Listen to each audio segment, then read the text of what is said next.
मोक्षमार्गस्य नेतारं वेतारं कर्मभोगतां ज्ञातारं विश्वतत्त्वानां वन्दे तद्गुणलब्धये त्रैकाल्यं द्रव्यषट्कं नवपदसहितं जीवसटिकायलेशा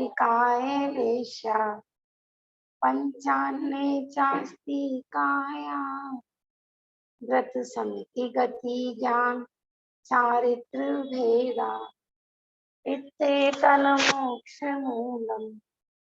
त्रिभुवनमहित प्रोक्तमरेर्धीरेशै प्रतीयेति श्रद्धाति स्पर्शति च मतिमान् यः स वै शुद्धदृष्टि सिद्धे जय प्रसिद्धे चौविहारायण फलं पत्ते वन्दितारिहन्ति मोक्षम् आराधना कंसो उज्जुवणमुज्जुवणम् रेवाहणं ताहणं चूरणं दंसननाडचरितं तवाणमावाहना हरिया। दूसरे अध्याय का पाठ करते हैं। औपशमिक थाइको भावो मिश्रस्य जीवस्य स्वतत्व मौदिक पारिणामिकौ च द्विनवा अष्टादशैक विशन्ति त्रिभेदा यथाक्रमम् सम्यक्त्व चारित्र्ये ज्ञान दर्शन दान लाभ भोग उपभोग वीर्याणि च ज्ञानाज्ञान दर्शन लब्धश्च चतुस्त्रि पंचभेदा सम्यक्त्व चारित्र संयमा संयमाश गति कसाय लिंग मिथ्या दर्शना ज्ञान संयता सिद्ध लेश्यास चतुस्त्रय कैक षड भेदा जीव भव्या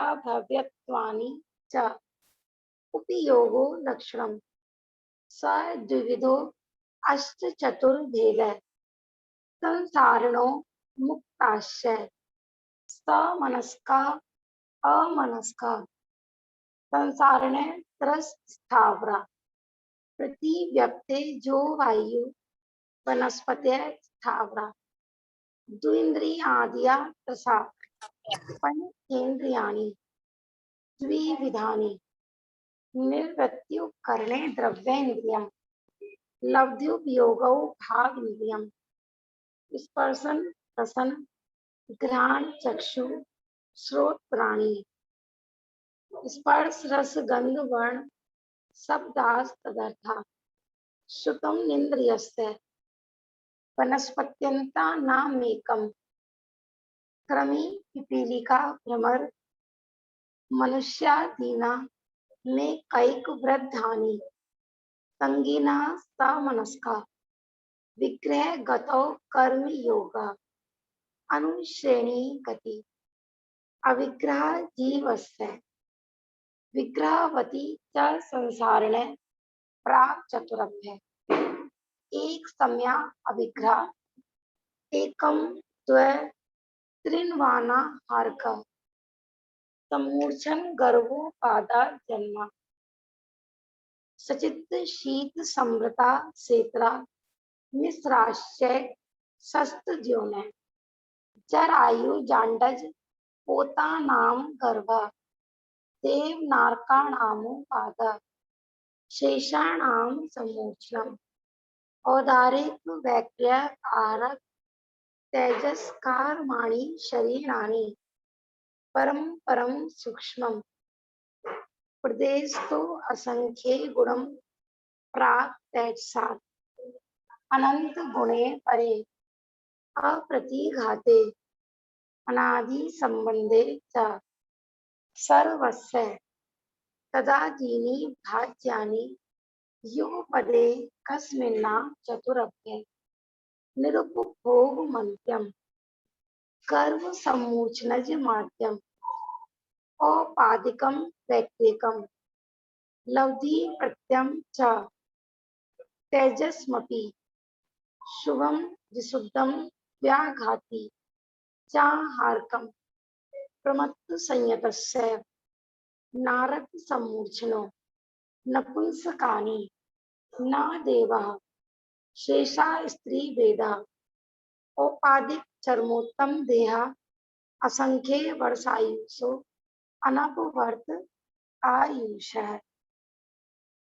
पेज नंबर हमारा कल चल रहा था 125।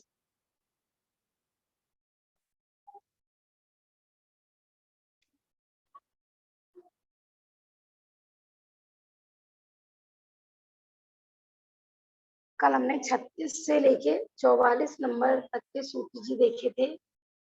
शरीर 5 प्रकार के होते हैं, औदारिक, वैक्रियक, आहारक, तेजस और कारमान। परम परम सूक्ष्म माने आगे आगे के शरीर पहले पहले वाले शरीर से सूक्ष्म सूक्ष्म होते हैं। प्रदेश तो असंख्य गुणम प्राक तैसात माने जो आगे आगे के जो शरीर होते हैं उनमें असंख्यात असंख्यात गुणे प्रदेश होते हैं, माने परमाणु अधिक होते हैं। प्रदेश माने यहाँ आप समझ सकते हैं परमाणु, माने औदारिक से ज्यादा उद्गल परमाणु होते हैं वैक्रियक में।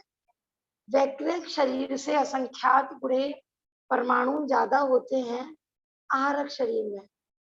फिर आहारक शरीर से अनंत गुना परमाणु होते हैं तेजस शरीर में। फिर तेजस शरीर से अनंत गुणा परमाणु होते हैं कारमान शरीर। मतलब शुरू के 3 में हमने लिए थे असंख्यात असंख्यात गुणे और बाद के 2 में लिए अनंत गुणे। अनंत गुणे परे अप्रतिघाते माने जो तेजस शरीर होते हैं और कारमान शरीर होते हैं वो प्रतिघात से रहित होते हैं। माने 3 लोक में कहीं पर भी कोई भी ऐसा स्थान नहीं है कि जहाँ पर तेजस और कारमान शरीर ना जा सके।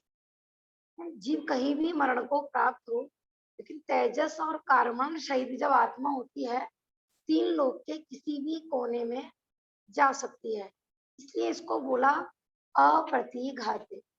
जैसे औदारिक शरीर है तो वो पूरा 3 लोक में नहीं घूम सकता, उस तरीके से जिस तरीके से तेजस और कारमान शरीर होते हैं। तो हमें आ रहा है कि नहीं? ऐसे ही आहारक शरीर है तो आहारक शरीर सिर्फ मनुष्य लोक तक ही होता है ना। वैक्रियक शरीर देवों का है तो देव भी बस त्रस नाली में ही भ्रमण कर सकते हैं, त्रस नाली से बाहर नहीं जा सकते।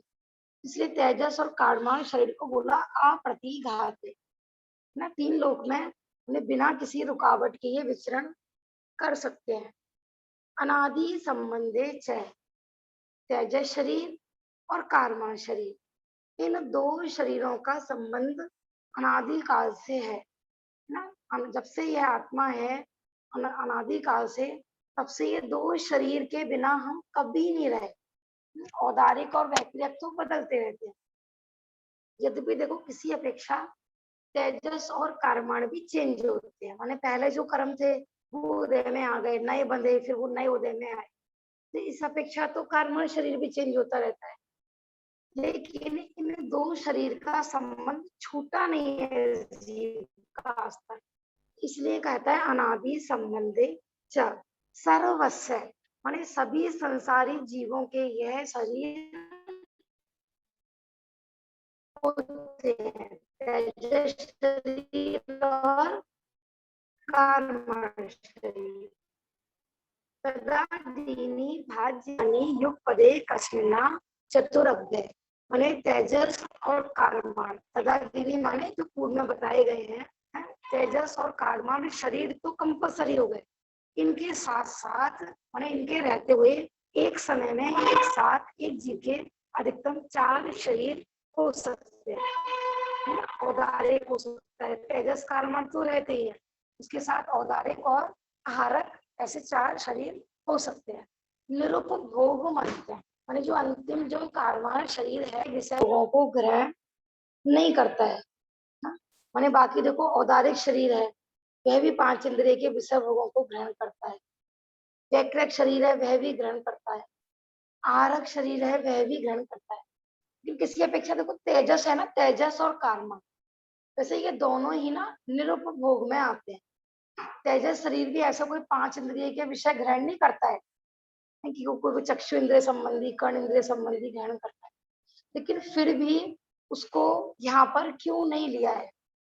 क्योंकि तेजस शरीर संबंधी ना योग नहीं होता है ना। मुख्यतः अपन विग्रह गति में कार्माण योग ही बोलते हैं, क्योंकि तेजस शरीर संबंधी कोई योग नहीं होता है। कार्माण शरीर के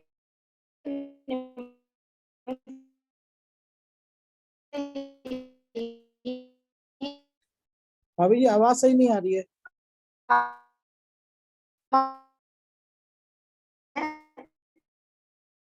हेलो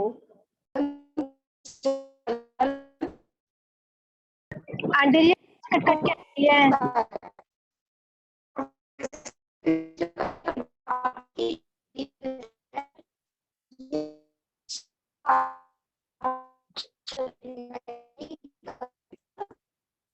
होते हैं।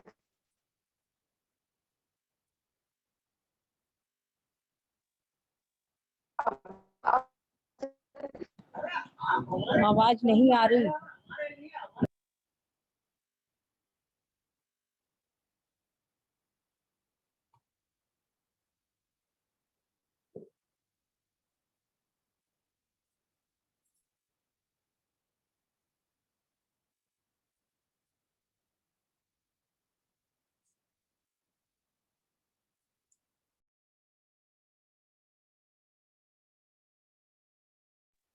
आवाज नहीं आ रही है। हेलो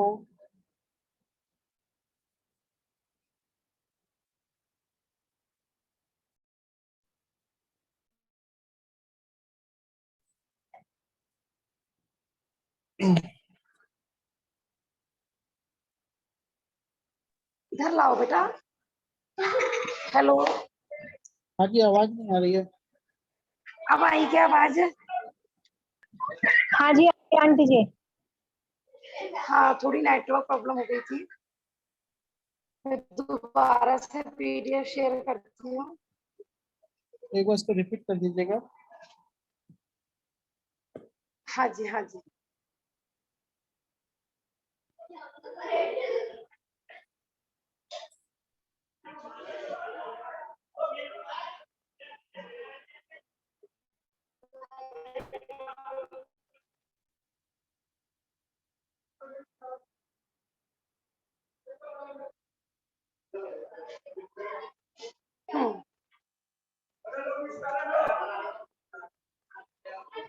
थोड़ा इधर भी आज शोर हो रहा है, इधर साइड से भी बाहर रोड पर। हाँ, मैं अंतिम 44 नंबर का सूत्र बता रही थी, निरुपभोग मंत्यम। तो जो अपन तत्वार सूत्र जी की जब टीका देखते हैं तो वहां पर ना एक प्रश्न लगाया गया है। 44 नंबर के सूत्र के लिए एक प्रश्न लगाया गया है कि तेजस शरीर भी ऐसे 5 इंद्रियों के विषयों को ग्रहण नहीं करता है। तो औदारिक शरीर 5 इंद्रिय के विषयों को ग्रहण करता है, बैक्टीरिया ग्रहण करता है, आहारक ग्रहण करता है। इस प्रकार तेजस शरीर भी 5 इंद्रिय के विषय भोगों को ग्रहण नहीं करता है। तो फिर ये जो 44 नंबर का सूत्र है, इसमें सिर्फ कार्माण शरीर ही क्यों लिया है? क्योंकि इसका अर्थ हम ऐसे करते हैं, निरुपभोग अंत्यम, माने जो अंतिम शरीर है, कार्माण शरीर है, वह उपभोग रहित होता है। प्रश्न ये है कि तेजस शरीर को यहाँ पर क्यों नहीं लिया है? तो यहाँ पर उत्तर देश में जो तत्वार सूत्र जी की जो टीका है कि जो तेजस शरीर होता है वह योगों में निमित्त नहीं होता है, उसके निमित्त से आत्म प्रदेशों में चंचलपना नहीं होता है। मात्र कार्माण शरीर से ही अनेक औदारिक वैक्रियक, आहारक और साथ में कारमान शरीर। ऐसे ये 4 प्रकार के शरीर के माध्यम से ही योगों का कंपन होता है। इसलिए तेजस शरीर को भी उपभोग में नहीं लिया है। ठीक है ना? ऐसा तत्वार सूत्र की टीका में विशेष था, इसलिए हमने बता दिया। अब अपन थोड़ा सा कल आगे देखते हैं। हाँ, एक एक प्रश्न और था कि जैसे अन्य शरीर होते हैं तो माने कारमान शरीर को ही मुख्य कारमान नाम क्यों दिया है ना? औदारिक वो भी तो कर्म के उदय से ही होता है। व्यक्रियक है वो भी कर्म, वो भी तो 9 कर्म है। ऐसी प्रकार आहारक भी। तो ये कह रहे हैं कि यहाँ पर सिर्फ कारमान में ही कर्म क्यों लगाया है? तो यहाँ पर तत्वार सूत्र जी की टीका में बताया गया है कि बाकी सब शरीरों का कारण कारमान शरीर ही होता है। देखो विग्रह गति में कारमान शरीर रहता है, तो उस कारमान शरीर में ही हमें औदारिक मिलेगा, वैक्रियक मिलेगा, तेजस मिलेगा, आहारक मिलेगा। वो सब गर्भित होते हैं। माने कारमान शरीर के अंतर्गत सारे शरीर गर्भित हैं, लेकिन बाकी सारी शरीरों में कारमान शरीर गर्भित नहीं होता है। ऐसा इसलिए कारमान शरीर का नाम कारमान रखा है, क्योंकि सारे शरीर कौन से मिलने वाले हैं वो सब इसी पर ही डिपेंड करते हैं। आदि जी एक बार उपभोग वाला वापस रिपीट कीजिए, मेरे को थोड़ा कंफ्यूजन हुआ उसमें। हाँ जी, दोबारा बोलिए। एक जो उपभोग वाला टॉपिक बताया ना आपने, एक बार उसको वापस रिपीट कर दीजिए, मुझे थोड़ा कंफ्यूजन लग रहा है उसमें।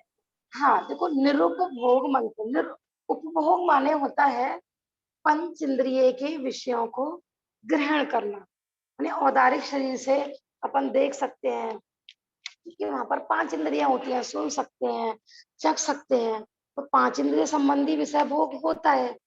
और अपन वैक्रिक शरीर से भी कर सकते हैं। और जो आहारक शरीर होता है वह भी भगवान की वाणी आदि सुनने के लिए जाता है, तो वो भी 5 इंद्रिय के विषय भोगों को ग्रहण कर सकता है। प्रश्न ये है यहाँ पर कि जो ये 44 नंबर का सूत्र है, इसमें तेजस शरीर क्यों नहीं लिया है? क्योंकि तेजस शरीर भी उपभोग से रहित होता है। और यहाँ पर कह रहे हैं निरुपभोग मंत्यम, माने अंतिम शरीर उपभोग से रहित होता है, माने 5 इंद्रिय के विषय भोगों को ग्रहण नहीं करता है। जो तत्वार सूत्र जी की टीका है, वहां पर इसका इस प्रकार उत्तर आया है कि जो योग होता है ना, योग माने वो कारमान शरीर के निमित्त से ही होता है ना? जैसे 9 कर्म परमाणुओं का ग्रहण करना होगा, तो वो तो औदारिक, वैक्रियक, आहारक इन 3 से हो सकता था। लेकिन जो विग्रह गति में जो प्रदेशों का कंपन होता है वो कारमान योग से होता है, तेजस योग से नहीं होता है। तो योग में निमित्त होने के कारण इस यहाँ पर 44 नंबर के सूत्र में मात्र कारमान शरीर को लिया है, तेजस शरीर को नहीं लिया है। ऐसा यहाँ पर आया है। ठीक है, तत्वार सूत्र जी की टीका में। बाकी मैं इस सूत्र की आपको थोड़ी सी फोटो खींच के भी भेज दूंगी, ताकि आप इसको 2-3 बार पढ़ेंगे ना तो आपको समझ में आ जाएगा। और मैं ये भी बता रही थी कि सारे शरीरों का मुख्य कारण कारमान शरीर होता है, तेजस शरीर नहीं होता है। दूसरा, तेजस शरीर का जो मुख्य कार्य होता है ना, जब ये औदारिक, वैक्रियक ये सब मिलते हैं ना, इन्हीं में तेज उत्पन्न करना होता है। गति में भी कारमान शरीर अपना पूरा काम करता रहता है।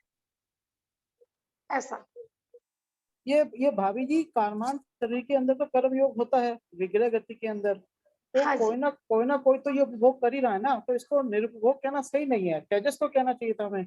निरुपभोग से आश्रय बस इतना ही लेना है कि द्रव्य रूप से जो अपन 5 इंद्रियों के विषय भोग ग्रहण करते हैं, जिनको अपन द्रव्य इंद्रियां बोलते हैं, तो इस शरीर में द्रव्य इंद्रिय नहीं होती है। भाव इंद्रिय तो है विग्रह गति में, लेकिन कारमान शरीर जहाँ पर होता है, ओनली कारमान योग होता है, वहां पर द्रव्य इंद्रियां नहीं होती है। बस इस अपेक्षा से वर्णन किया है। मैंने ऐसा नहीं है कि जो विग्रह गति में कारमान शरीर वाला जीव है वह आंखों से देख सकता है, या हम उसको आवाज लगाएं कि आत्मा तुम कहाँ जा रहे हो, तो वो सुन सकता है। मैंने विग्रह गति की, जिसको लोग कहते हैं भी आत्मा भटक रही है, तो ना वो सुन सकती है, ना वो देख सकती है, ना वो चख सकती है, ना अपन उसे स्पर्श कर सकते हैं। है ना। आपने भी देखा होगा जो मूवी वगैरह होते हैं उसमें आत्मा भटकती हुई दिखाई देती है, तो वहां वैसे तो वो आर पार निकल जाती है, किसी को नहीं दिखाई देती है, लेकिन उसमें ऐसे ऐसे दिखाता है कि किसी अगर वो चाहे आत्मा तो किसी व्यक्ति विशेष को दिख सकती है या व्यक्ति विशेष उसको छू सकता है। लेकिन इससे देखो वो ग्रहित मिथ्यात्व की मान्यता भी समाप्त होगी कि जब हमें पता लगेगा कि विग्रह गति में जो आत्मा होती है वो पंच इंद्रिय का विषय नहीं बनती है ना। आत्मा मर के कहीं जा रहा है तो वहां पर कार्बन शरीर हमको दिखाई देगा, ऐसा नहीं है कि आत्मा जानेगी, ऐसा भी नहीं भूलेगी, ऐसा भी नहीं। तो यहाँ ये बताना चाह रहे हैं कि विग्रह गति का जो आत्मा है वो पंचेंद्रिय का विषय नहीं बनेगा। बस इतना बताने का यहाँ पर। ये भाभी जी ये तेजस शरीर के अंदर भी ये हम कह सकते हैं कि भाव इंद्रिय होती है। हाँ वैसे तो जो कार्बन लेकिन क्या होता है कि औदारिक शरीर मिलने के बाद, वैक्रियक आहारक शरीर मिलने के बाद फिर कार्बन योग नहीं रहता है, फिर वहां पर तेजस शरीर का योग तो होता ही नहीं है, लेकिन वो तेजस शरीर वहां पर काम करता है। यद्यपि तेजस शरीर जहां पर माने विग्रह गति में तो नहीं है पांच इंद्रिय संबंधी, लेकिन जब वो औदारिक शरीर में तेज आदि उत्पन्न करता है, जैसे हमने बताया था कि शरीर में गर्मी जो पैदा होती है, जैसे अपन डेड बॉडी को नक्की करते हैं ना कि व्यक्ति मर गया कि जिंदा है, तो उसमें से तेजस शरीर जब निकल जाता है ना तो बॉडी ठंडी हो जाती है।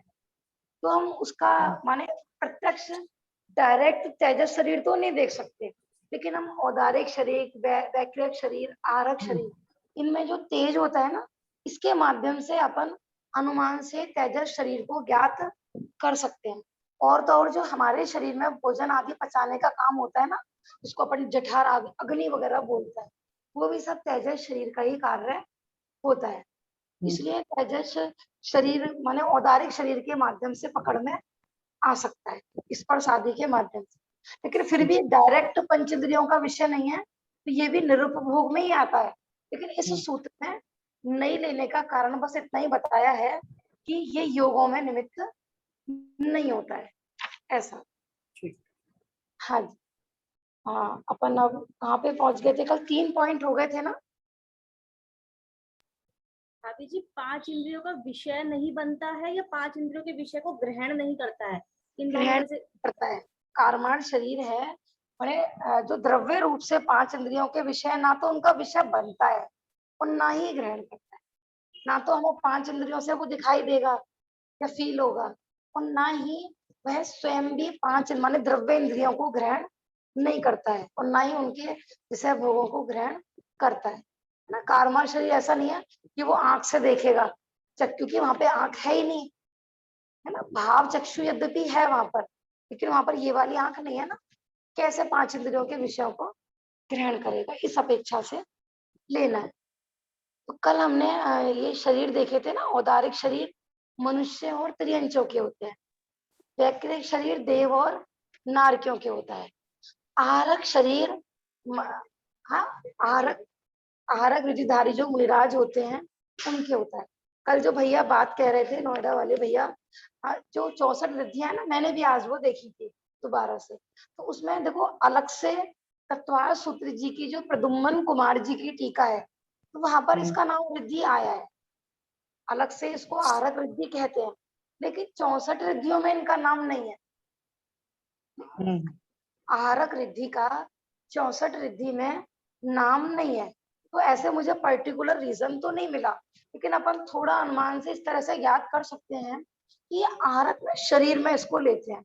बाकी जो रिद्धियां होती हैं वो तो शरीर तो होता है उनका औदारिक, तो वो औदारिक योग में ही बाकी सारी रिद्धियां चलती हैं। अपन जो 64 रिद्धियों के नाम पढ़ते हैं ना, तो वो सारी रिद्धियां उनके उसी शरीर से प्रकट होती है। लेकिन यहाँ पर जब आहारक रिद्धि प्रकट होती है किसी मुनिराज को, तो उस समय उनका औदारिक योग नहीं रहता है, उनका योग भी आहारक योग ही चलता है। लेकिन और जो 64 रिद्धियां हैं उन संबंधी इस तरह योग नहीं होते हैं।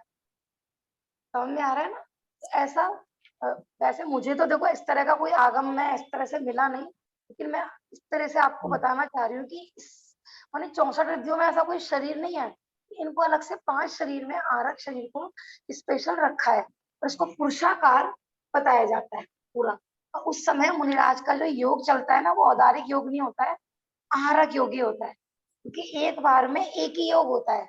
जिस समय वो शंका समाधान के लिए निकला है पुतला या कहीं भी गया है, तो जो मुनिराज जहाँ पर बैठे हैं तो उनका भी वही योग चल रहा है। तो ऐसा भाभी जी ये आहारक शरीर के अंदर हम बोल सकते हैं कि सप्त धातु होती है इसके अंदर? देखो, सप्त धातु रहित बताया है वैसे। आहारक शरीर को हाँ, आहारक शरीर भी सप्त धातु रहित ही बताया है। लेकिन बस ये कि जब ये निकलता है तो तेजस और कारमान शरीर इसके साथ जाते हैं। अच्छा। हाँ, अच्छा भाभी जी एक चीज पूछना चाह रहा था, जैसे वैक्रिक शरीर सप्त धातु रहित होता है, ये इसमें आया है आगम में, तो जो रीतिधारी मुनि वैक्रिक जिसको रीति हो जाती है वो जो उसे शरीर बनाते हैं, क्योंकि उनका तो औदारिक शरीर में सप्त धातु है, वो जो वैक्रिक शरीर बनाएंगे क्या तो क्या बोला उसके ना, अंदर भी वो होगी? शरीर सप्त धातु रहित होता है। हाँ वैक्रिक शरीर नहीं, सप्त धातु रहित वैक्रिक, होता है। देखो वैक्रिक शरीर जो सप्त धातु रहित आया है ना, वो देवों और नारकियों का आता है। नारकियों का आता है, बिल्कुल। ठीक है तो ना। ये जो रीतिधारी मुनि बनाते हैं वैक्रिक शरीर, क्या इसके अंदर भी सप्त धातु होती है? हाँ, वो सप्त धातु सहित ही होता है। तो तत्वार सूत्र जी की टीका है, इनका भाई साहब का प्रश्न है कि हमने भी पढ़ा है कि वैक्रिक शरीर सप्त धातु रहित होता है, तो वो देवों का और नारकियों की अपेक्षा है। माने देवों के शरीर में हमारी आपकी तरह ना खून मवाद हड्डी ये सब नहीं होती है, और नारकियों के शरीर में भी नहीं होती है, लेकिन नारकियों के शरीर में दिखाई देती है। आपने देखा होगा, जब अपन नरक दर्शन आदि की, जब तिल्लोक परिणति आदि में पढ़ते हैं तो भाई खून बह रहा है ना, उनकी उनकी हड्डी आदि टूट गई, आंखें बाहर निकाल गई, तो ऐसा दिखाते हैं कि भाई पूरे शरीर में खून वगैरह बह रहा है।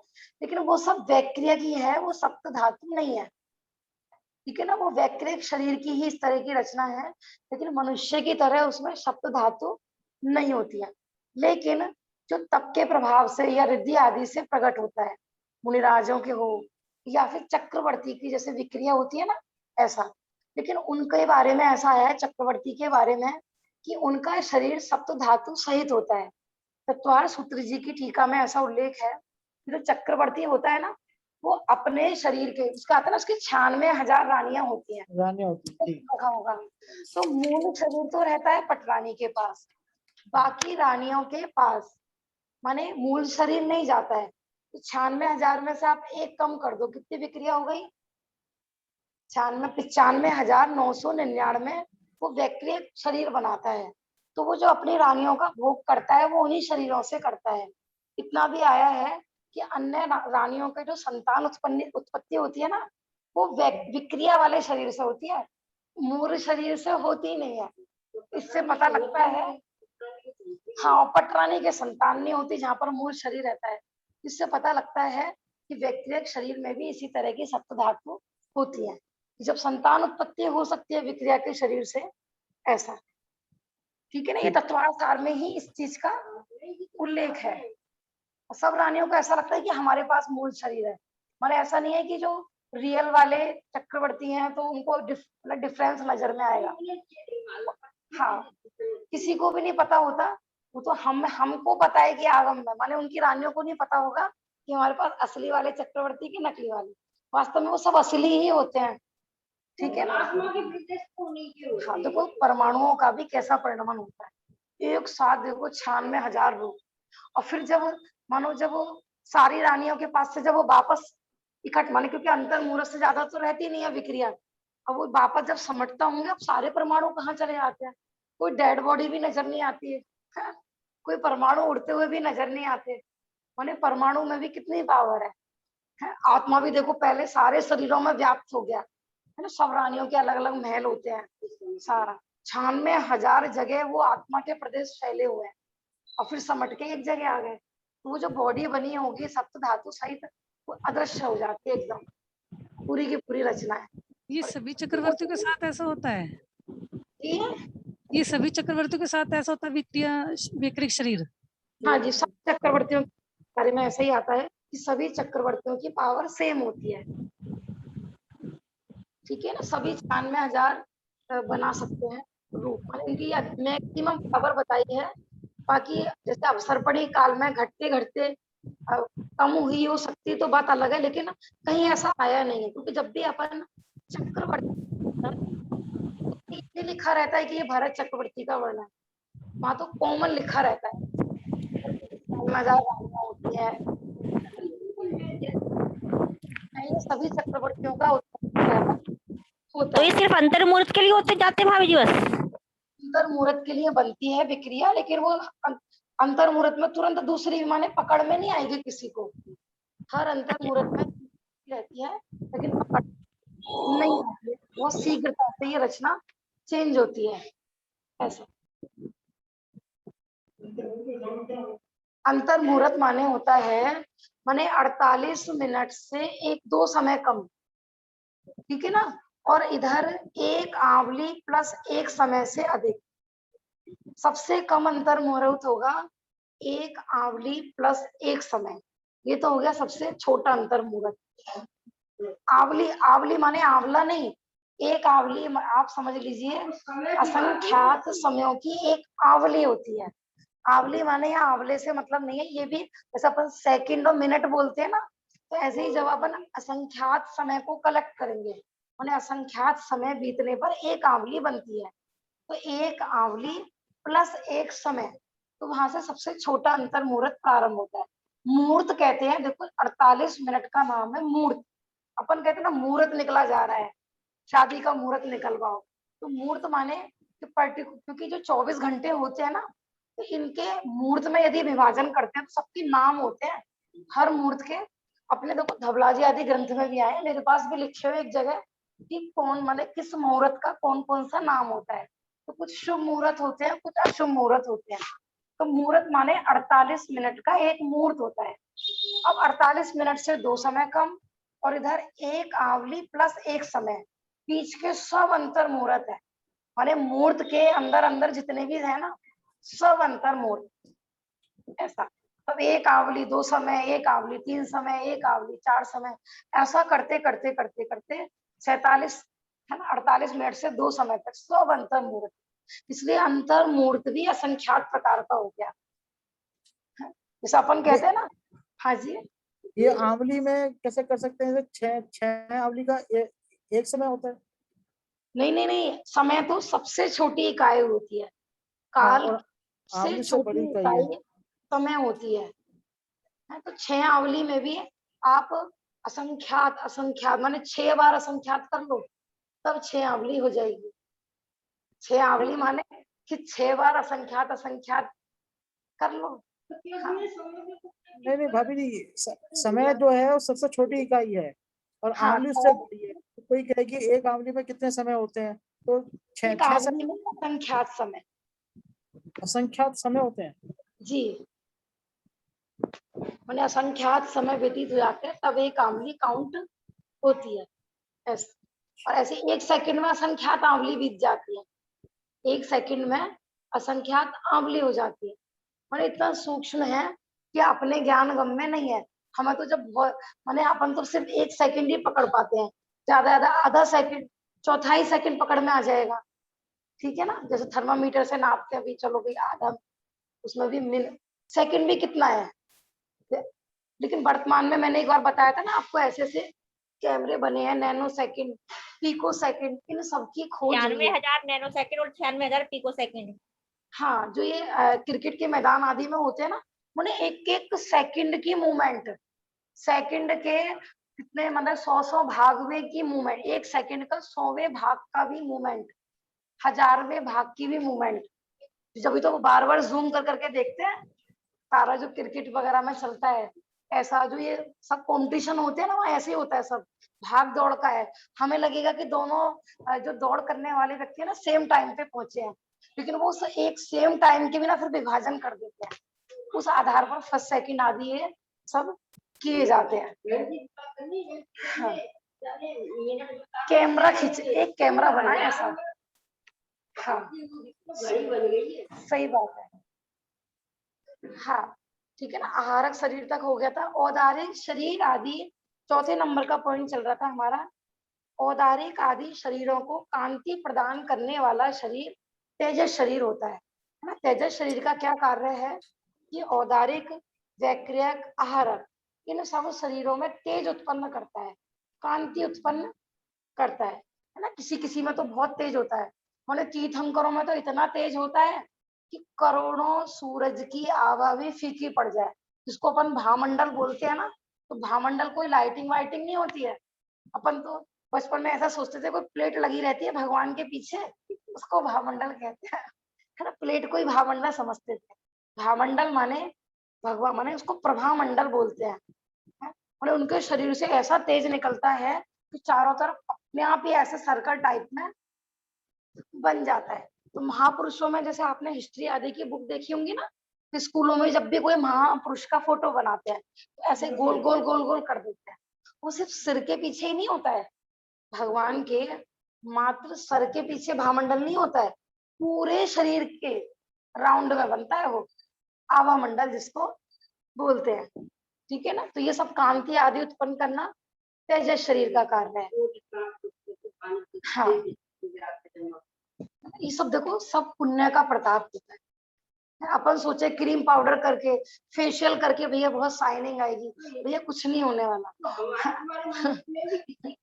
जैसे वो हमारे भैया बोलते हैं ना, इसने मनो तेल के पीपे पी पी के खाली कर दिए, खूब रोज मालिश करी, लेकिन तुम्हारे रुक्ष नाम कर्म का उदय है ना, तो आपका शरीर चिकना कैसे हो सकता है, कैसे साइन मारेगा। अब पूरे दिन ब्यूटी पार्लर पे बैठे रहो, 3-3 बार फेशियल कराई हो, है ना, पूरे डब्बे की डब्बे क्रीम के खाली हो जाए, लेकिन आपके रुक्ष नाम माने आपकी स्किन रुक्ष है तो वो रुक्ष ही रहेगी, है ना। ये सब जैसी शरीर की रचना होती है उस हिसाब से होती है।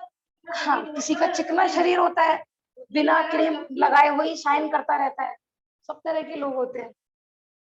ज्ञाना वर्णा आदि 8 कर्मों के समूहों को कारमाण शरीर कहते हैं। ठीक है ना। विग्रह गति में जिसको अपन मुख्य लेते हैं, लेकिन इस समय भी है कारमाण शरीर को, कारमाण शरीर रहित कभी भी जीव नहीं होता है। ऐसे ही 8 कर्मों का समूह पिंड वो हमसे अनादि काल से लगा हुआ है। यहाँ एक प्रश्न उपस्थित होता है कि हमें औदारिक शरीर तो दिखाई देता है, अन्य शरीर क्यों नहीं दिखाई देता है ना। अब इस समय हमें जितना भी जो कुछ दिखता है ना, वो सब औदारिक शरीर है। आंखों से जितने भी दिख रहा है, ये लकड़ी, ये दीवारें, ये भी सब, क्योंकि त्रियंच गति के जीव, भले ही वो पृथ्वी हो, जल हो, अग्नि हो, वायु हो, वनस्पति, तो हमको जितना जो कुछ भी दिखता है वो सब औदारिक शरीर का ही रचना है। तो उत्तर दिया है, औदारिक शरीर से वैक्रियक शरीर सूक्ष्म होता है। यद्यपि उसमें प्रदेश ज्यादा होते हैं, परमाणु ज्यादा होते हैं, लेकिन सूक्ष्मता अधिक होती है।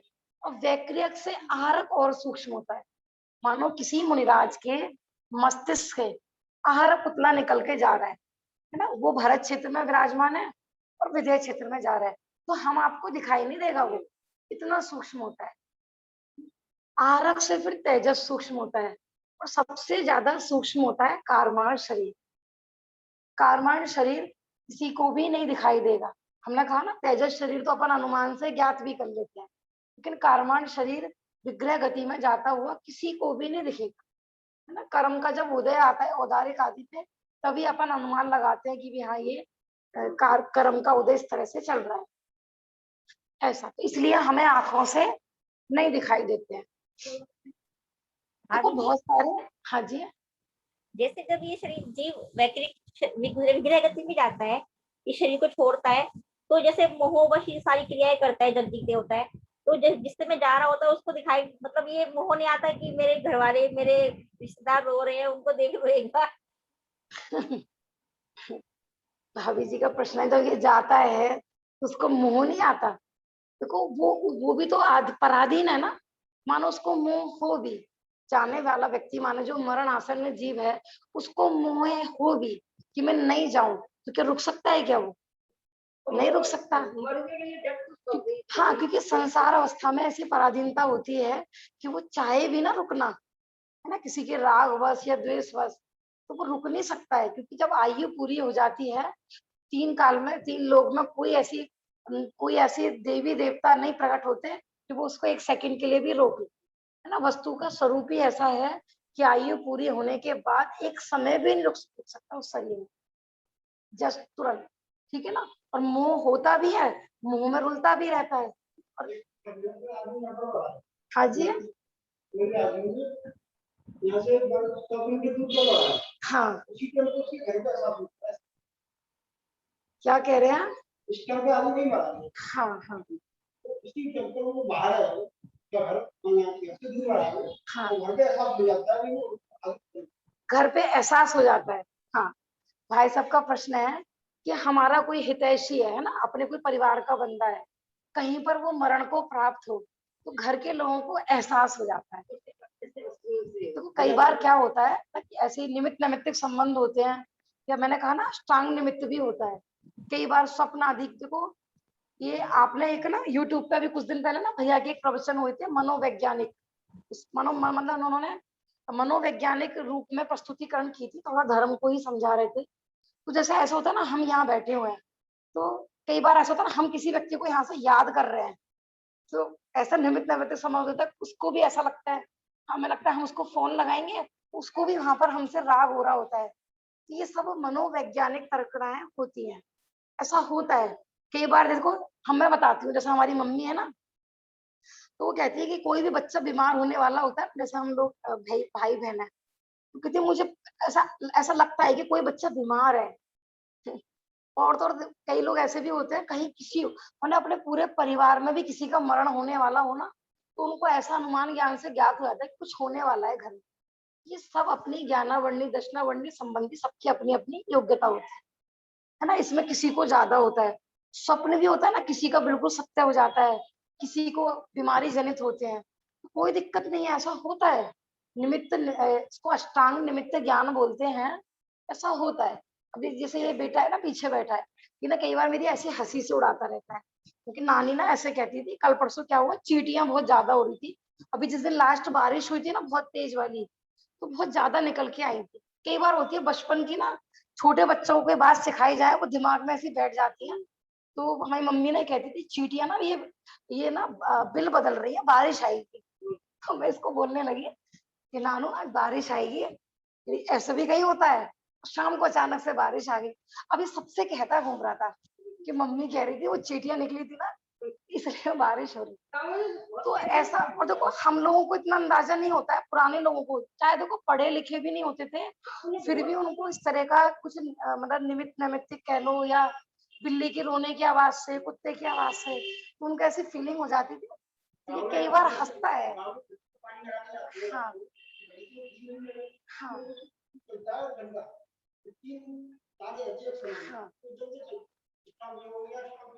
इससे ना अपने को देखो ग्रहित मिथ्यात्व पुष्ट नहीं करना है, बस एक निमित्त, ये सूचक होते हैं कि हमारे साथ कुछ घटित होने वाला है, तो ऐसा होता है। जिसके प्रति राग विशेष हो, हम उसको याद कर रहे हैं तो वो भी याद कर रहा है।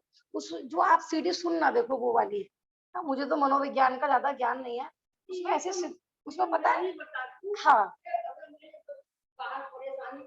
हाँ, तो उसमें ना इस तरह से उन्होंने धर्म की पुष्टि की है कि हमें ना किसी के बारे में बुरा मत सोचो। हम किसी के बारे में बुरा सोच रहे हैं ना, तो वो दूर देश में बैठा हुआ भी ना, उसको ऐसी फीलिंग होगी वो भी हमारे बारे में बुरा सोचेगा। हम अच्छा सोचेंगे तो सारा जगत हमारे बारे में अच्छा सोचेगा। तो उसमें इस तरीके से धर्म से उसको रिलेटेड करके मनोविज्ञान को ऐसे सिद्ध किया है ना। हम सोचे कि हम अंदर अंदर में तो किसी से द्वेष करते रहे और बाहर में अच्छा बनने की प्रस्तुति करें, अच्छे बोले, लेकिन नहीं, उस व्यक्ति को भी कहीं ना कहीं लगेगी, उसको भी राग नहीं उमड़ेगा। हम दिखावे का राग करेंगे ना किसी से, तो उसको भी कहीं ना कहीं ये फील होगा कि तो बनावटी राग दिखा रहा है हमसे। हाँ, तो ऐसे अपने घर के परिवार व्यक्ति की कहीं मरण होता है ना, तो अपने को ऐसा कई बार हो जाती है फीलिंग, है ना। ऐसे स्वप्न में भी किसी को पता लग जाता है। हाँ, जैसा जादू बारे में सोचो ना, हाँ, हाँ, एक वो लकड़ी जादू जी, थोड़ी सी लकड़ी चंदन की भी जादू जी, चंदन की लकड़ी को अलग रखती, जी, अब मन में कहा रहती कि राजा मर जाए ना, हाँ, तो मेरी लकड़ी बहुत महंगी बिक जानी। अच्छा, एक दिन वो राजा की सवारी यहाँ पे जा रहा हूँ, तो भाई मुझे लग रहा है क्यों राजा हाँ, क्यों आई, और लकड़हारे को बुलाओ, भाई तुम मेरे साथ बारे में क्या सोचता है, तो बड़े सच्ची सच्ची बता दी, बोल ऐसे ऐसे मैं सोचता हूँ। तो बोले थोड़ी जितनी लकड़ी हो तो भाई जान लगता, जितना पैसा चाहिए सही। जूम वाले लोगों को समझ में आई आंटी जी की बात, क्या कह रही है आंटी जी? हाँ जी, आ गई। आ गई ना? हाँ जी। सबको आ गई ना। मैंने वो ये बता रही हैं कि वो लकड़हारा ये सोचता था कि ये राजा मरेगा ना तो मेरी चंदन की लकड़ी ना खूब बिकेंगी, क्योंकि जो बड़े लोग मरते हैं तो बड़ी चीजें उनके, माने उनके जलाने में भी घी सब चीजें बड़े बड़े है ना, महंगे महंगे गोले चंदन की लकड़ी आदि में वो जलाए जाते हैं। तो वो निरंतर उनको ऐसा परिणाम होता था कि राजा कम मरेगा, कम मेरी लकड़ी बिकेगी। तो दिन राजा की सवारी निकल रही थी तो राजा को उस लकड़हारे को देखते ही गुस्सा आया। तो देख तू ये बता, तू मेरे बारे में सोचता क्या है जो मुझे तेरे को देख के गुस्सा आ रही है बार बार। बाद में पता लगा कि भैया तुझे जितनी लकड़ी चाहिए ले ले, है तुझे जितना पैसा चाहिए, लेकिन निरंतर किसी को मैंने अपनी लकड़ी बेचने के चक्कर में किसी के मरण की भावना क्यों कर। समझ में आ रहा है ना? तो आप जरूर सुनना, वो मानो मैं या तो मैं ग्रुप पे भेज दूंगी। मुझे भी बहुत अच्छी लगी थी वो वाली सीडी है। माने अपन जैसा जो सोचेंगे ना वो पलट के हमारे पास ही आने वाला है। जैसे वो कहते हैं ना वो पहाड़ वगैरह होते हैं ना, जो जैसे खाली स्थान पे कुछ बोलो तो वापस आवाज आती है। देखा होगा ना आपने, इको जिसको बोलते हैं, गूंजती है। ऐसे भैया अपन जैसा जो सोचेंगे सामने वाला हमारे बारे में वैसे ही सोचेगा, है ना। हम किसी का बुरा करेंगे तो सामने वाला भी हम बुरा बुरा करने की इच्छा करेगा। ऐसा तो इस भ्रम में मत रहना कि हम बाहरी चेहरा दूसरा रखें और अंदर का चेहरा दूसरा रखें। भैया किसी को धोखा नहीं दे रहे, अपने आप को ही धोखा दे रहे हैं। ऐसा औदारिक शरीर से वैक्रिक शरीर में और वैक्रिक शरीर से आहारक शरीर में असंख्यात गुणे पुद्गल परमाणु होते हैं। माने पुद्गल परमाणु अधिक अधिक होते हैं, लेकिन सूक्ष्मता अधिक होती है। ऐसा हाँ, आगे का पेज देखते हैं, पेज नंबर 126। ये आहारक शरीर से तेजस शरीर में अनंत गुणे परमाणु होते हैं और कार्माण शरीर में तेजस शरीर से भी अनंत गुणे परमाणु होते हैं। जिस प्रकार लोहे के पिंड में, जिस प्रकार अग्नि लोहे के पिंड में प्रवेश कर जाती है, वैसे ही इन तेजस और कार्माण शरीर का सर्वत्र प्रवेश अबाध है, क्योंकि ये अप्रतिघाती हैं। ये वज्र में पटल से भी नहीं रुक सकते ना। तीन लोक में ये तेजस और कार्माण शरीर को कहीं रोकने में कोई बाधा नहीं है, माने सर्वत्र विचरण कर सकते हैं। अपन रीड कर रहे हैं विषय, हमने वैसे ही ले लिया है सारा। वैक्रियक और आरक शरीर भी अत्यंत सूक्ष्म है और वे भी बहुत कुछ अप्रतिघाती हैं, तथापि उन्हें यहाँ अप्रतिघाती नहीं कहा है क्योंकि वे समस्त लोक में अप्रतिघाती नहीं है। किसी का प्रश्न हो सकता है ना, वे देवों का शरीर भी तो सूक्ष्म होता है, आरक शरीर भी तो सूक्ष्म होता है ना, उसको अप्रतिघाती में क्यों नहीं लिया? क्योंकि वैक्रिक शरीर की सीमा है श्रुत्रस नाली और आहारक शरीर की सीमा है मात्र मनुष्य लोक, है ना, इनकी लिमिट है। लेकिन तेजस और कार्माण शरीर की कोई भी सीमा नहीं है, इसलिए उन्हीं को मात्र अप्रतिघाती में लिया है। एक इंद्रिय जीवों का शरीर भी औदारिक होता है ना? हाँ, एक इंद्रिय जीवों का शरीर भी औदारिक होता है। यहाँ पे भी देखो, अच्छा हुआ आपने पूछ लिया। और वो भी सूक्ष्म होता है, तो वो भी तो अप्रतिघात होता है। हाँ हाँ, देखो मैं बता देती हूँ, तत्वार्थ सूत्र जी की टीका में ही आया है। औदारिक मीन्स क्या होता है? औदारिक औदारिक माने वैसे उदार होता है, स्थूल मोटा, मोटा माने कोई माने मोटाई में मोटा होगा, माने स्थूल। स्थूल शरीर को कहते हैं। हाँ, जैसा हमने बताया था ना, जैसे रुई है तो वो तो हो गई स्थूल, माने ज्यादा जगह घेर रही है। और पाट है तो वो हो गया सूक्ष्म, माने उसमें प्रदेश ज्यादा हो सकते हैं, परमाणु ज्यादा हो सकते हैं, लेकिन उसकी माने साइज छोटा हो गया और भारी ज्यादा हो गई। तो ऐसे ही जो आगे आगे के शरीर होते हैं उनमें प्रदेश ज्यादा होते हैं, लेकिन सूक्ष्मता अधिक अधिक होती जाती है। माने सबसे स्थूल जो कहलाता है वो औदारिक शरीर ही कहलाता है। भाभी जी का प्रश्न था एक इंद्रिय को लेकर, तो मैं तत्वार सूत्र जी की टीका में ही प्रश्न लगाया है, वहीं से ले रही हूँ। प्रश्न है, सूक्ष्म पृथ्वी कायिक आदि जीवों के स्थूलपना नहीं है, तब फिर इनके औदारिक शरीर को स्थूल क्यों कह रहे हो आप? औदारिक क्यों कह रहे हो? मैं बताया था, जो सूक्ष्म शरीर होते हैं ना वो आर पार निकल जाते हैं, तीन लोग में उनको भी कहीं बाधा नहीं होती है। लेकिन आप कह रहे हो कि तेजस कार्माण को तो अप्रतिघात में लिया है, सूक्ष्म पृथ्वी का एक को क्यों नहीं लिया? और भी सूक्ष्म पृथ्वी, सूक्ष्म जल, सूक्ष्म वायु, पांचों स्थावर ले सकते हो। तो इसका उत्तर माने जो गोमट सारजी ग्रंथ में आया है, सूक्ष्म जीवों का शरीर भी वैक्रिक शरीर की अपेक्षा स्थूल ही होता है। समझ में आ रहा है ना? भले ही वो चाहे निगोदिया का हो, लब्धि अपर्याप्तक जीव हो, क्योंकि सबसे सूक्ष्म छोटी अवगाहना किसकी बताई है? सबसे निगोदिया जीव की। निगोदिया जीव में भी कौन से निगोदिया जीव की? जो एक श्वास में 18 बार जन्म मरण करते हैं, माने अंगुल के असंख्यातवें भाग बताई है। तो भी उनका शरीर इतना सूक्ष्म नहीं हो सकता जितना कि देवों का शरीर। वो हाँ, वो हमारे लिए सूक्ष्म है, लेकिन वो भी अपने उनका शरीर उतना सूक्ष्म नहीं हो सकता जितना कि देव। हमने बताया था ना, विक्रियाधारी जो शरीर होता है वो औदारिक शरीर से नियम से सूक्ष्म ही होता है, ऐसा है ना। गोमर साठ जी से, और आप देख सकते हैं वैक्रिक शरीर का परिणमन अति सूक्ष्म रूप है। औदारिक शरीर हमेशा ही उससे स्थूल रहेगा। भले आप वो वाले सूक्ष्म ले लो जो बिल्कुल आर पार दीवारों में से निकल जाते हैं, 3 लोग में उनको कहीं बाधा नहीं होती, फिर भी वैक्रियक से भी, तेजस कारमाण तो छोड़ो, वो वैक्रियक से भी स्थूल है।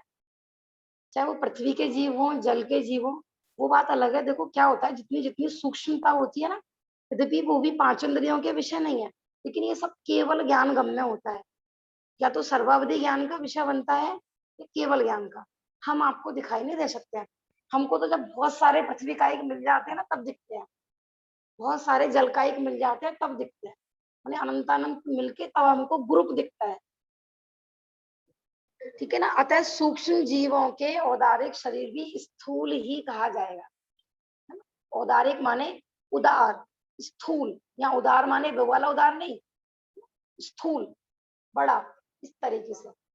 साइज में बड़ा ऐसा भी नहीं लेना, सूक्ष्मता। जैसे हमने लिया था ना अवधि ज्ञान और मन पर्य ज्ञान। मन पर्य ज्ञान का क्षेत्र तो कम होता है, लेकिन सूक्ष्मता ज्यादा होती है, क्योंकि मन के विकल्प ज्यादा सूक्ष्म होते हैं, तो मन पर्य ज्ञान सूक्ष्मता को ज्यादा ग्रहण करता है। अवधि ज्ञान का क्षेत्र ज्यादा होता है, लेकिन मन पर्य ज्ञान से स्थूल होता है। समझ में आ रहा है ना? बस इस तरीके से लेना है।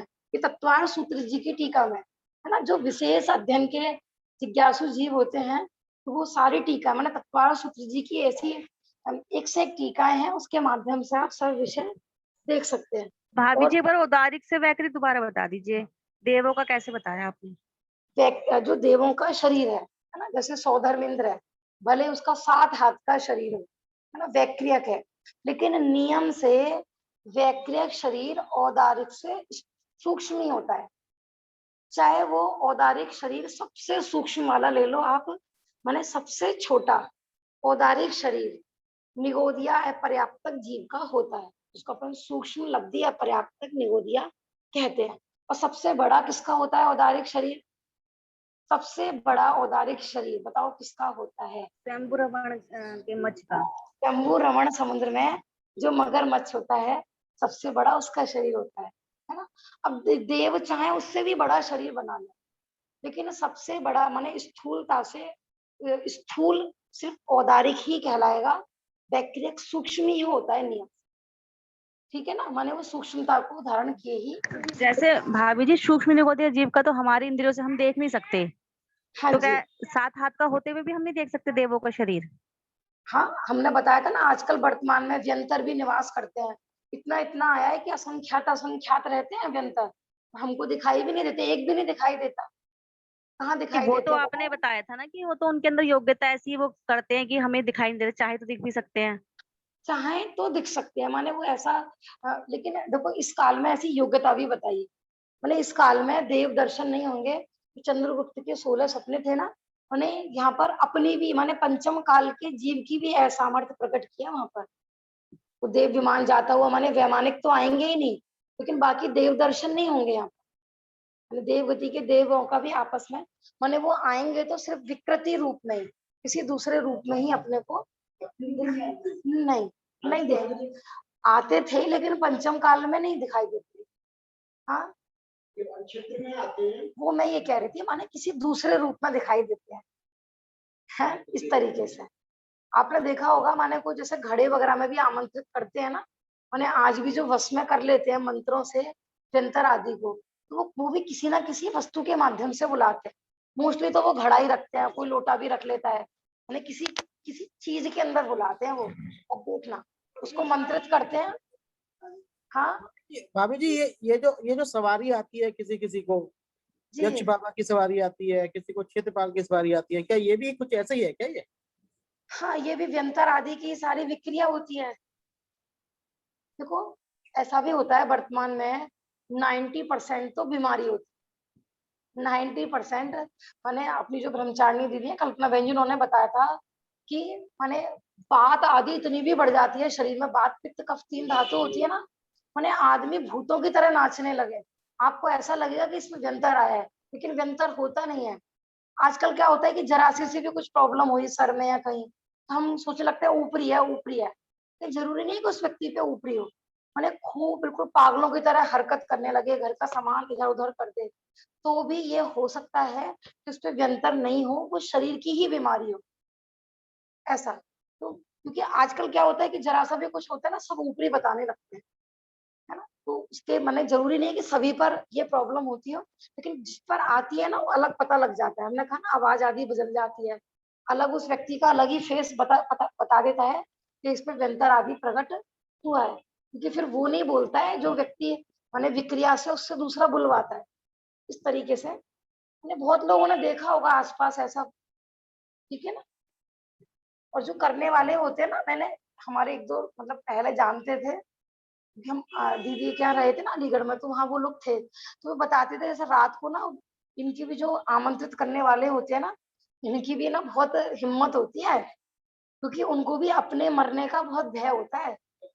हाँ, वो भी ऐसे नहीं कि यूँ ही बैठ गए, कई बार तो पूरे कपड़े वगैरह उतार के नग्न रूप में मंत्र की सिद्धि करते हैं, फिर उसको भस्म करते हैं। कई बार वो व्यंतर उस भस्म करने वाले को परेशान करने लगता है, ऐसा भी भाभी होता जी, है, ज्यादा पावरफुल व्यंतर होता है तो। वो बताते हैं भाभी कि मुश्किल से उसको वश में करा जाता है, मानो उसकी कमजोरी वीकनेस देखते हैं कि ये जो व्यंतर है वो कैसे पावर में आएगा। फिर उससे पूछते हैं कि बता तू भाई उस व्यक्ति को क्यों परेशान कर रहा है, क्या चाहता है। तब मुश्किलों से जाके वो बोलता है, कई कई दिन तक सिद्धि करनी पड़ती है, तब जाके वो बोलता है कुछ मुंह से, ऐसा। लेकिन इन चक्करों में पड़ने की बिल्कुल भी आवश्यकता नहीं है, ठीक है ना। क्योंकि भाभी आप जी, चक्करों में पड़े और आप बर्बाद हुए, क्योंकि हमने अपने आंखों से घर बर्बाद होते हुए देखे हैं। समझ में आ रहा है? मैंने तो भाभी जितनी जी, भी अंजलि परिवार भाभी जी देखे कुछ हैं। कह रही हैं। कोई अंजलि बात नहीं, भाभी जी कुछ बोल रही बोली बोली बोली कोई बात नहीं, कोई बात हाँ, नहीं। बोलना भाभी जी, भाभी। अ, अभी सुनने में आया है कि किसी को जैसे नींद में रात को नींद में चलने की आदत होती है, जी, वो क्या है? हाँ, देखो भाभी जी का प्रश्न है, किसी-किसी को नींद में चलने की आदत होती है, वह क्या है? वह अति निद्रा का रूप है। उसमें ग्रंथों में देखो निद्रा के भेद बताए ना, निद्रा, निद्रा, निद्रा, प्रचला, प्रचला, प्रचला और अंत में स्थान वृद्धि। तो किसी-किसी को इतनी तीव्र निद्रा का उदय होता है कि वो व्यक्ति नींद में पता है सारे काम करके आ जाता है, घर का लॉक भी खोल लेता है, बाहर भी चला जाता है, घूम के भी आ जाता है। लेकिन वो उसके तीव्र ज्ञानावरणी दशना माने दशनावरणी का तीव्र इतना उदय होता है कि उसको कुछ होश नहीं रहता है। नागपुर में ना एक बच्चा है, अब तो मुझे नहीं पता, तो वो नींद में ना चलता था, कई एक बार तो वो तीसरी मंजिल से गिर गया, और ऐसे ही फिर उनका एडमिशन कराया था मंगलायतन वगैरह में, तो वो तो इसलिए लॉक करके सोना पड़ता था कि ये भागता है। एक बार मैंने आपको बताया था ना, एक नाटक है शेक्सपियर का, अपन लोगों ने कॉलेज के टाइम में पढ़ा था बीए वगैरह में, शेक्सपियर का नाटक। तो उसमें एक, अब मुझे पूरा ढंग से तो याद नहीं है, वो नॉवल था कि वो व्यक्ति नींद में ही पूरा मर्डर करके आ जाता है और आके सो जाता है। तो किसी माने कोई भी ये खोज नहीं कर पाता कि अमुक व्यक्ति की हत्या किसने करी। इतना इतना भी नींद का उदय होता है, पूरा चलता है, बातें करते हैं पूरा, और हमें लगेगा कि ये व्यक्ति जागृत है, लेकिन वो सोया हुआ होता है। हाँ, टकराता भी नहीं है। ऐसे बहुत बच्चे होते हैं, रात में उठेंगे, चलेंगे, घूम फिर के आके वापस सो जाएंगे। ऐसे तीव्र ये निद्रा का ही उदय होता है, ये कोई व्यंतर आदि नहीं होता है, करने की भाभी नहीं। जी, भाभी जी, जी, उसकी आंखें भी खुली रहेंगी। हाँ, आंखें भी खुली रहती है। देखो मैं बताती हूँ अपना पर्टिकुलर संदेश। अब इसमें चिकन में तो इतनी तेज निद्रा आती थी जब उसका मंगलायतन में एडमिशन हुआ था ना, तो शुरू में उसका एडमिशन हुआ तो बच्चे सोचते थे कि पता नहीं, डर गए क्योंकि वो नींद में उठता था, कुछ कुछ बोलता था, चल के भी वापस आया था। एक बार तो ऐसा हुआ, वो रात के 12 बजे उठा, उसने अपनी कॉपी ली, पेन ली, कि कहाँ जा रहा है, कि पंडित जी के प्रवचन में जा रहा हूँ। वो तो नीचे क्या शटर वटर बंद होता है, तो वहां पर वो चौकीदार खड़ा था, भैया कहाँ जा रहे हो, क्लास में जा रहा हूँ। कि भैया जाके सो, रात के 2 बज रहे हैं। और कई बार करता था वो, दूर उठा, अपनी रजाई तो नीचे गिर गई, दूसरे बच्चे की रजाई खींची, उसको चांटा मारा, उसको नीचे गिराया और खुद उसके बेड पे सो गया। तो बच्चे शुरू में डरते थे, लेकिन बाद में जब बच्चों को पता लगा कि ये ऐसी नींद में इसको कुछ कुछ करने की आदत है, तो फिर नॉर्मल हो गए। फिर बच्चे मजे लेने लगते थे, जब ये सो गया अभी कुछ कुछ करेगा। तो ये सब तीव्र निद्रा का ही उदय होता है, ठीक है ना। ये कोई व्यंतर आदि या कोई भूत प्रेत नहीं होते, ऐसा आपको बहुत बच्चों का दिख सकता है। हाँ ठीक है, के आ जाते हैं। हाँ समय हो गया है।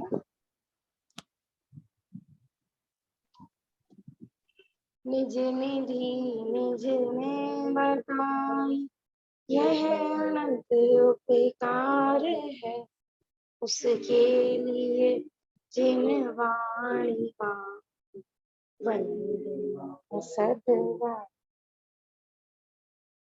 नमो अनंता, नमो सिद्धाणम, नमो आयरिताणम, नमो वज्राया, नमो तपसा।